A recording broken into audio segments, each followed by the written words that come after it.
Gujarat focus ન્યૂઝમાં આપનું હાર્દિક સ્વાગત છે। હું હિરલ। આજના મુખ્ય સમાચાર। અમદાવાદ અહીં પુરુષો સાડી પહેરીને ઘૂમે છે ગરબે। 200 વર્ષ જૂની પરંપરા પાછળ આ છે શું કારણ? આમ તો નવરાત્રિમાં ખેલૈયાઓ ગરબે ઘૂમી અંબે માતાની આરાધના કરે છે। આ ગરબાનું આયોજન અમદાવાદના મોટા પાર્ટીપ્લોટથી માંડીને નાની ગલીઓ અને શેરીએ શેરીએ ગરબાનું આયોજન કરવામાં આવે છે। જો કે વાત અહીં અમદાવાદની એવી પોળની છે જ્યાં 200 વર્ષ જૂની પરંપરા આજે અકબંધ છે।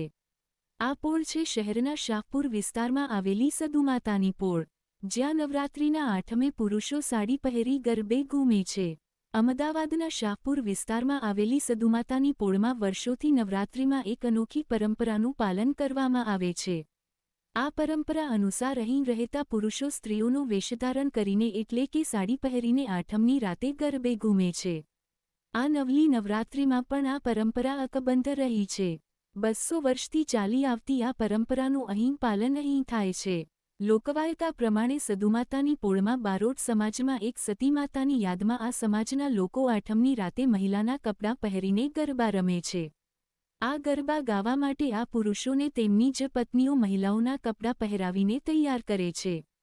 અહીંના લોકો માતાની માનતા રાખે છે જે પૂર્ણ થતાં ગરબે ઘૂમવા માટે લોકો આવે છે।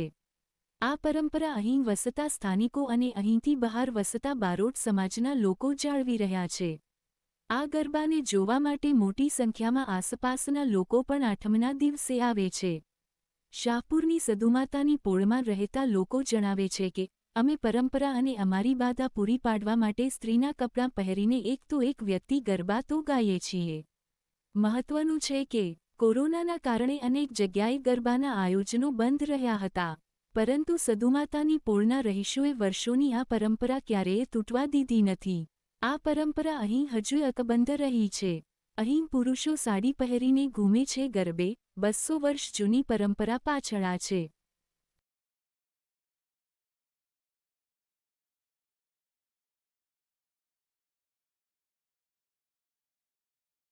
કરી હતી કે શાહપુર હલીમની ખડકીમાં સદુમાતાની પોળમાં રૂપરૂપનો અંબાર એક બૈરી રહે છે, તો રાજાએ હુકુમ આપ્યો કે જાઓ એ બૈરીને મારા હાજર કરો। ત્યારે આ વસ્તુ બારોટને ખબર પડી। તારા બારોટે રાજાએ એની સૈનિક મોકલેલી। તારા બારોટ બહુ લડ્યા પણ બારોટ ઓછા પડ્યા। એના કારણે સદુમાતાને એવી ખબર પડી કે મારી રક્ષા કોઈ કરી શકશે નહીં। તારા સદુમાતાએ એમની દીકરી જે અજુબાએ એમને પડતી મેરી પછાડી જોડતી, એમાં ત્યાં ફૂલનો ઢગલો થઈ ગયો અને જાતે સદુમાં સતી થઈ ગયા। સદુમાતાને એવું લાગ્યું કે બારોટ મારી રક્ષા ના કરી શક્યા, પણ હતું એવું કે બારોટ પડતા હતા ઓછા, લડ્યા બહુ લડ્યા પણ સદુમાની રક્ષા કરી શક્યા નહીં। સદુમાતાએ આપ્યો બારોટને શ્રાપ કે તમે મારી રક્ષા ના કરી શક્યા તો જાઓ, આજ પછી તમારા ઘરમાં કોઈ ઓલાદ આવશે નહીં। બારોટો બહુ ગગર્યા કે માં અમે લડ્યા પણ એવું નહીં કે અમે ઘર બેઠા થઈ ગયા હતા, માં અમે બહુ લડ્યા, માં કંઈ બી કરી અમને શ્રાપ પાછો લે, અમારી જે ભૂલ થઈ એમને માફ કર। સદુમાતાએ કીધું કે એક શરતે તમને માફ કરીશ, તમારા દરેક ઘરમાંથી દીકરો જે મોટો હશે કે કોઈ બી મોટું છે એને સ્ત્રી ચારણ કપડાં પહેરીને ગરબો રમવો પડશે નવરાત્રિની આઠમે। ત્યારથી એ પરંપરા ચાલતી આવી છે અને ત્યારથી ઘરમાં કોઈ બી મોટો દીકરો હોય એ માતાજીના કપડાં પહેરીને અવશ્ય રમી શકે છે। ભારત સમાજમાં એક બાઈ એવી આવી છે કે તમારા મેલમાં શોભે, એ ભાટવાડામાં ના શોભે।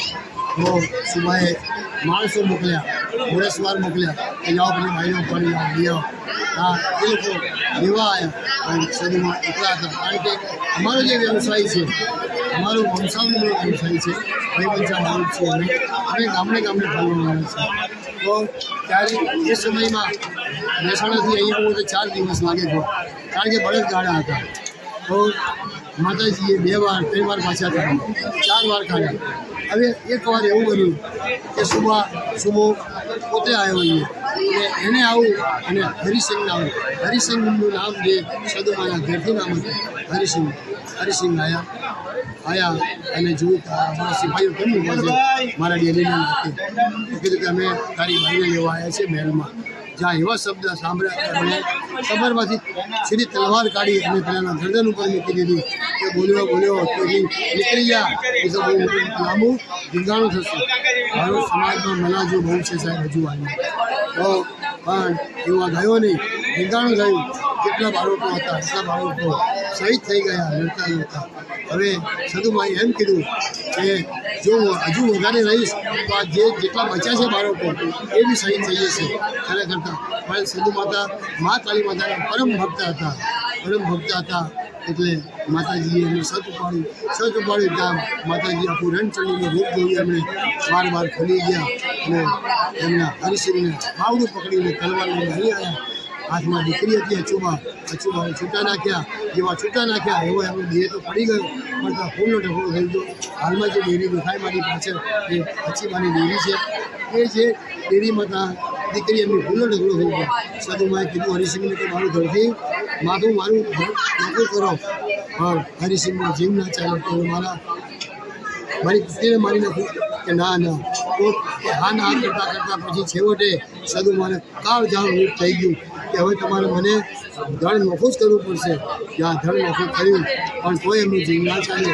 ઝાટકો એવો વાગ્યો અડધું માથું રહી ગયું. તો આકાશવાણી થઈ કે તમે મને સતીત્વમાં બી તમે મને વચ્ચે નડ્યા, તમે મને સતીત્વ બી મને ના કર્યું. ત્યારે બાજુમાં ભાણેજ ઉભું, એ ભાણેજે એ માથું નોખું કર્યું. સદુમાતા ફૂલનો ઢગલો થઈ ગયો. એના પછી અમે સદુમાના નામની ભવાઈ કરતા હતા. ભવાઈ 100 વર્ષ ચાલી હશે. હવે જેટલા જે અમારી સમાજના ભવાઈ કરતા હતા એ લોકો આમાં કોઈ છે નહીં અને અમને કોઈ ભવાઈનું કોઈ જ્ઞાન નથી. એટલા માટે અમે સાડી પહેરીએ છીએ. આઠમના દિવસે કેમ સાડી પહેરીને આઠમના દિવસે સાડી પહેરીનું મહત્વ શું છે? આઠમનું મહત્વ એ છે સાહેબ કે જે ભોઈ ચાલતી હતી તો આઠમે મહાકાળી માતાનું સદુમાં મેં તમને પહેલાં કીધું ને મહાકાળી માતાના પરમ ભક્ત હતા. મહાકાળી માતા સાક્ષાત કહીએ તોય ચાલે એવું. તો એમને આજે મહાકાળીનો વેશ સાંજે 9 વાગે ચાલુ થાય તો સવારે 4 વાગે એ એમના સગડી હાથમાંથી ઉતરે. એટલે અમે આઠમે સદુ માતાની મહાકાળી માતાનું ગરબો રહીએ છીએ અને સાડી પહેરવાની એ જ કારણ છે કે અમને ભોય એટલી આવડતી અમે કાલાવાલા કરીએ છીએ. જો અમે દીવાળી કરવા જઈશું તો અમે બી જતા રહો ખપી જવાના, કારણ કે રાજા કરી કશું ચાલવાનું નહીં. પણ તારીખે અમે ઘાઘરી કરીને નાચીએ છીએ. તો ખરેખર અહીંયા રાજ્ય અમારી ઘરમાં તો એમનો શ્રાપ હતો 100 વર્ષનો શ્રાપ.